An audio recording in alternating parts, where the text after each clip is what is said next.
Friday. It is Thursday. We have the claims at 8:30. You guys know the drill. Take a look at the disclosure. Let's get to it. My name is Scott Redler. I am the Chief Strategic Officer at T3Live.com. Welcome to today's morning call. I hope everyone's feeling well. I had a bit of a tricky tape the past week, very choppy things to do. You had to just take those things and run like a thief.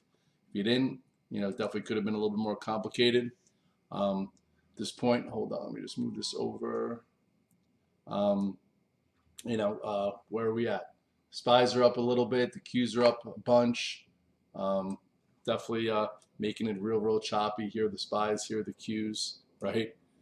Yesterday, if you look at the spies, opened up, couldn't hold 457, closed on the lows. If you happen to be taking the spies home short for downside follow through, or the Qs, you're losing that way. That's why I'm trying not to play both sides. I'm just trying to keep my risk down and play things that make sense, and it's still been a little difficult at this point. This could change at 8:30. We'll see. Here's key active support. Here's a support from last week, and here's your resistance. You go to the Qs. Qs look very similar. Qs are up $1.50, 386.54. It was as high as 390 yesterday. Couldn't hold 388.50. Closed on the lows. Definitely harder. When I came in long the Qs yesterday, and I sold strength, and then you try and buy a dip intraday, and then it closes on the dead lows to then open up, $1.50. It just makes it hard. It's just back and forth. Sometimes it's just like that. It is what it is. I wouldn't chase this up open, but I'd wait for a key spot or a signal to short it if you're going to short it. The IWM has been really good also. All of a sudden yesterday, pushed through and then couldn't hold 186.99, closed on lows, and now what are the IWMs doing this morning? Look before they're lagging a little bit here. IWMs, yeah, down 60 cents, 183.45. I still have a call spread on for next week. I have to figure out if I want to just, take it off and reevaluate, because the last thing I want to do is all of a sudden, it not be maxed out after it's been sitting there maxed out. But anyway, 181.76 is the 8-day. That's what's been supporting this move ever since the CPI on November 13th. XLE, lower low, broke on Tuesday, gave you downside follow through yesterday. I don't think I've been long this thing in a long time. We've been avoiding, which has been good. Half the battle is avoiding broken sectors and not testing them, trading them. Broke right there. That's when I lost upper support. Yesterday, the banks looked like they had their first bearish day. Doesn't mean it's over. It just means you better be a little careful here. Opened up above a prior high, closed in the lows. It's up a little bit today. Look at the size of this move. Remember this false breakdown? So anyway, that's when you should have been long. Inside action here. Big gap up, trending. So now this 8-day breaks below that. Here's your 21-day below. In the Mag 7, it's hard to get super excited. You're getting these moves, but they're not, they're not really chart setups, right? Apple yesterday looked like it was going to be in some cruise control, maybe head back towards the highs, and it didn't. Still fine. It's still above the 8-day. Just kind of an annoying day, So see what happens here. I guess see if we get some inside action in here. Or does it break below here to see the 8-day? Microsoft, thank goodness I sold strength. Closing the dead lows. It's down a little bit this morning. See if it stays below 368 or reclaims it. Ultimately, it lost the 8-day. It's still below the 8-day. We'll see what happens here. Held the 21-day first time.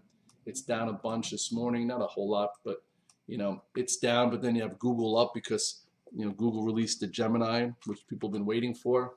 Everyone knew it was going to come out, but anyway, Google's up 4 right now at 134, above 132 into all these moving averages. I'm not going to buy Google up here, and I'm also not going to short it. What I'll do is maybe see how much of today's gap holds, and then maybe we could have a swing trade versus that gap pivot, kind of like an earnings play. At least it's defined versus guessing. Meta gave us some clues that, hey, be a little careful here. It's still kind of faulty. At this point, this was your day to say, hey, Meta just changed. And then from there, it's been a choppy mess. A little bit of a buy in the hole on Monday. Tuesday didn't do anything to make you stay there. And then yesterday was weaker. And now this morning, what's Meta doing? It's probably up a little bit. Now it's flat. It's an avoid. It's a lot of talk about the predatory approach to preteens or whatever. I don't know if that's the reason why, or it's just retracing at this point. here it is down 8 cents. A little bit of a bear flag. The next thing that would be eye-opening is if Meta breaks 313 and shows that it can make a new low of the past week or so. Then it'll give you clues that just got to be a little bit careful with some of the other ones too. Netflix, most people got stopped out. Here, when it lost the 8th day, if you got short, congratulations. Then yesterday opened up and failed, and it's just to me, it's an avoid. For those of you who trade Netflix, there's been ways to do it too. If you do it, at this point, maybe it sees the 50-day below. Tesla's been really hard on where the claims. Let's see what happens here real quick. Let's go. SPY's not doing a whole lot. IWM's not doing a whole lot. Q's up $1.50. Oh, it's 8.26. It's not out yet. All right, that's funny. I heard the speaker guy say something. Anyway, it's been very hard. You have this inside range. Like 2 days ago it was up 10, where if you shorted it, you got your clock cleaned, and then after being up 10, if you bought a dip with it only up 7 or 6 or 5, it went only up 2, which just ran people over. Then yesterday it was strong all day, and then tried to make a high, and then just fell $6. Anyway, 247 is big resistance. Here's mid-range 239, and then here's 231.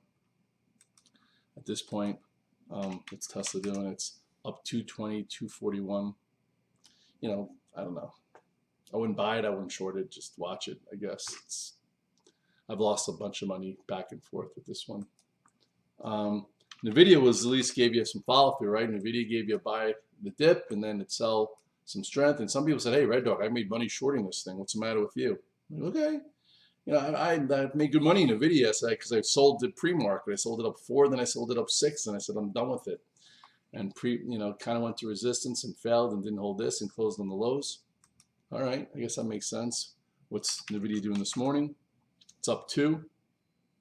Would I buy it up to? No, it's a no man's land. You can see divergence. Maybe it goes red. Maybe there's a short. AMD actually looks very hard too, right? AMD, I bought some for the event, and it was up 3 early morning. I sold over 3/4 of it, and then I got rid of the rest for a little bit of a loss, but still made good money there. Now, AMD is up a bunch, up 3%, 120.35, kind of in the middle of the range. There's some news that I think Google's using their chip. A bunch of different people using their chip. A bunch of guys from the Alpha team also started to listen to the entire event and thinks that AMD is a very formidable opponent to NVIDIA. So maybe it starts trading better, but right here, see how much of today's gap open holds, for moving forward. ARM is really hard. This is like the epitome of what could happen if you're trying to play for momentum. Here you tried to break it to the downside, it didn't happen. Here you tried to buy it to go through this to the upside, it didn't happen. That's hard. Ultimately, it's still in this range, but wow, you could lose a lot of money if you try to add to strength or short weakness where it's just hanging here still. That's kind of some of the frustration that you've seen. Now it's up 33 cents at 61.40. If you said you bought, I'm buying over 60, keeping my hands off, you just watched your P&L fluctuate, but it's hard to do in our job. Or do we want to add to it? We want to buy strength and sell higher and have a move, and ARM just did not do that. Qualcomm also gapped up, and you had to sell it into strength, which wasn't that extended. Maybe you sold some and then held some. It still looks okay. I guess just raise your stop to 128 if you're not actively trading it. Then snow, just choppy. Looks good and then doesn't go. Anyway, what am I still in? I'm still in Rivian. I bought Rivian yesterday. I actually bought the dip there, and it's up a little bit. That's helping my P&L. Maybe it works towards the 200-day. Got upgraded with the $23 price target. Just as a January effect play, I thought maybe this could break a little bit to the upside, so I bought some of that. Those are 2 like January plays, which I'm not going to overtrade them. I'm going to try and just stick with them. I did trim a little Rivian. It's up 4% today, so that's kind of helpful, but whatever. Right now it's 8:29, so the jobless claim should be coming up any second. This is what the Alpha team does, by the way. They help each other. As soon as it comes out, we'll see. Yeah, I've been trimming some Rivian. I didn't buy it actually. I don't know why that has a buy there. Anyway, Let's see what happens here. It's 220,000 versus 222,000. 220 versus 222. It's not going to do much. 50 now came in a little bit. Q's came in a little bit. It's really in line, you know, a non-event. Okay. EW, Edwards Life Sciences, reaffirming their guidance and risky.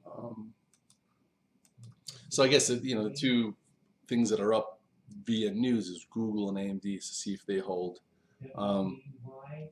TLTs, you know, down here I was like, hey, maybe you can get to the 200-day, and that's where it is. Congratulations if you made a lot of money in the options. I did pretty well in those options. XBI also gave us a really nice move, hit 80.65. I've sold over 80% of it. I'm just holding some. Probably going to get rid of the rest of it. LABU also had a decent move. You know, those $4 calls we bought for like less than 20 cents or as high as 70 cents. So that's nice. So that has been good things. It's just you really just can't get in trouble. You know, I almost got in trouble yesterday buying SYM, thinking it was going to hold in here, break above this, and all of a sudden it failed hard.